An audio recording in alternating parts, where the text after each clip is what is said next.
There was the sound of a clap of thunder in my ears. I may have been stunned for a moment.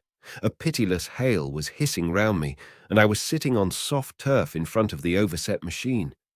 Everything still seemed grey, but presently I remarked that the confusion in my ears was gone. I looked round me.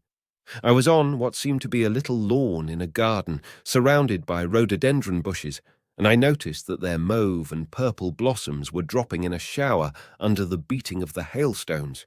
The rebounding, dancing hail hung in a little cloud over the machine and drove along the ground like smoke. In a moment, I was wet to the skin.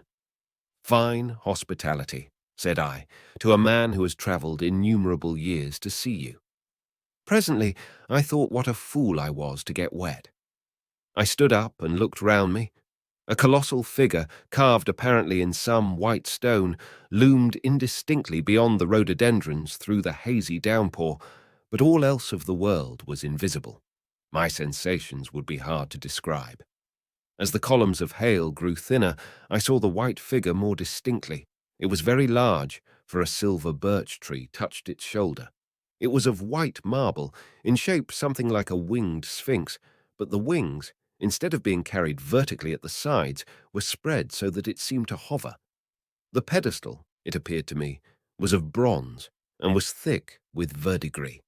It chanced that the face was towards me. The sightless eyes seemed to watch me.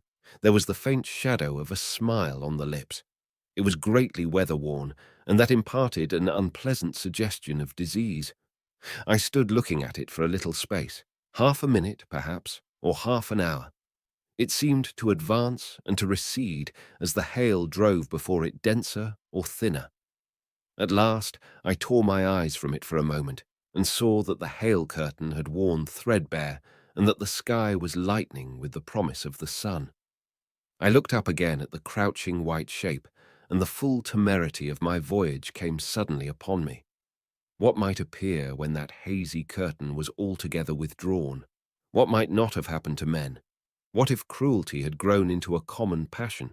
What if in this interval the race had lost its manliness and had developed into something inhuman, unsympathetic, and overwhelmingly powerful?